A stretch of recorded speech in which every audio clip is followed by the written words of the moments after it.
Hello everyone. In this video, we are going to learn the introduction on finite element method for the subject structural analysis 2.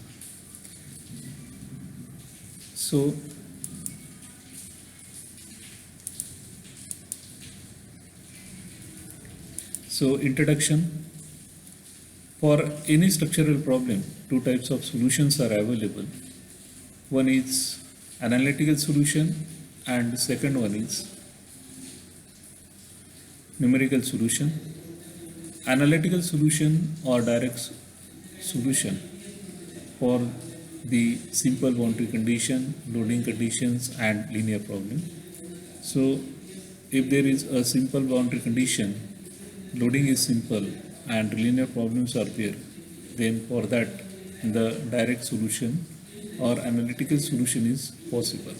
But if a complex geometry of a structure is there or a irregular boundary condition is there, or if there is a geometrical non-linearity, then in that case the analytical solutions are not effective and accurate. So for various numerical methods are developed by the researcher for solving such complex problem, but these numerical methods gives the approximate solution of the problem. So the finite element method, that is FEM, is a numerical techniques used to find out the solution of complex engineering problem. And this method, finite element method, was first developed for the aerospace engineering, but it is now widely used in other engineering disciplines such as civil engineering, mechanical engineering and electrical engineering also.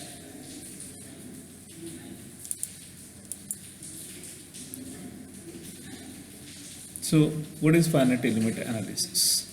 In finite element analysis, the solution of a complex problem is obtained by dividing domain structure into n number of subdomain element. That means suppose this is a structure is there.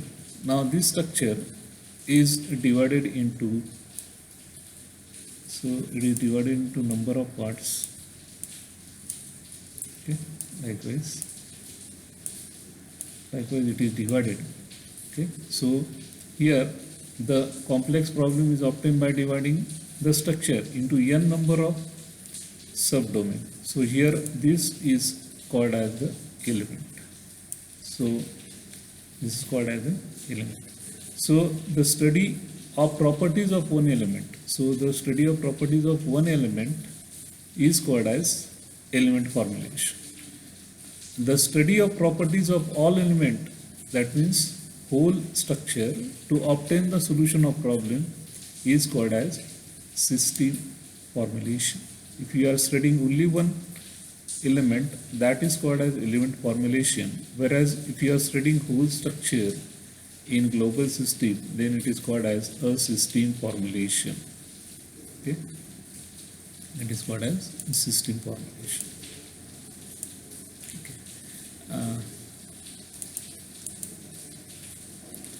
Then we see the discretization. So this is very important topic in finite element method. So discretization of a structure is an important task in finite element analysis and requires some skill and knowledge. So if the discretization is properly, then in finite element method the analysis is very accurate, and for that the very important that is required is skill and the knowledge. In this procedure, the number, shape, size and configuration of element has to be decided in such a manner that the real structure is simulated as closely as possible. Okay. Now here, depending upon the shape, size and configuration of the element, okay, we have to decide in a such a way that whatever, when we divide it whatever the rail structure is there, in the same manner uh, is stimulated as closely as possible. Okay. Now here in discretization, first the domain. Okay. Now here the domain is nothing but this rectangular slab, for example, is presented as a collection of finite number n number of subdomain. So this domain is divided into n number of subdomain. So likewise here it is divided into n number of subdomain, and that subdomain is also a rectangular element. So this is called as a discretization of the domain. Okay. And each such subdomain is called as the element. The collection of element is called, so collection of all these subdomain is called as finite element mesh. The element are connected at a point called as nodes. So wherever the element are connecting at a point, those points are called as the nodes. Okay, so these are the nodes where the sub elements are connecting. Okay. Now when the elements are of same dimension, for example, if all the elements, sub elements are of the same dimension, it is called as uniform mesh. Otherwise, if one domain is of greater size and other is of other size, then it is a non-uniform mesh. Okay. So in discretization, first the domain is presented as a collection of finite number, that is n subdomain, that is rectangular element, and this is called as discretization of the domain. Each subdomain is called as the element. The collection of element is called as finite element mesh. The element are connected at a point called as node. Okay. And when the element are of same dimension, it is called as uniform mesh. Otherwise, it is non-uniform mesh. Okay. So this is regarding discretization. Okay. Now advantages of finite element method over the conventional method. So what are the advantages of finite element method over the conventional method, that we'll see. For problem involving irregular shapes, irregular boundary conditions and irregular loading condition, conventional method makes certain assumption. Okay. So to solve this in conventional methods, you have to make certain assumption, whereas in finite element method, no such assumptions are made. So there is no need to make some assumption, certain assumption in finite element method, and that problem is treated as it is. Okay. Second, for anisotropic material, solution by classical method is very difficult. Finite element method can handle such problem without any difficulty. An isotropic material, solution by classical method is difficult. An isotropic means having different property in different direction. So such problems can be easily handled in finite element method. Material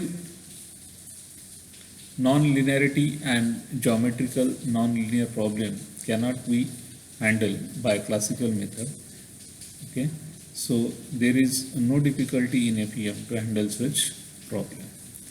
And fourth one, FEM is superior to irregular problem. For irregular problem, classical methods are the best solution. Okay. So if you see here, the irregular shapes is shown. Then here the irregular boundaries conditions are shown. That means simply supported with along the free edge, or the irregular loading condition is shown. Okay.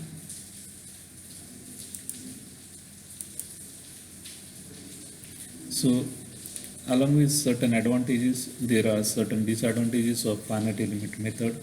So the first disadvantage is in classical method exact solution is obtained, whereas in FEM approximate solution is obtained. So as we know that in classical method we get the exact solution, but whereas in finite element method we get the solution in approximate, that is nearby to that value we'll get.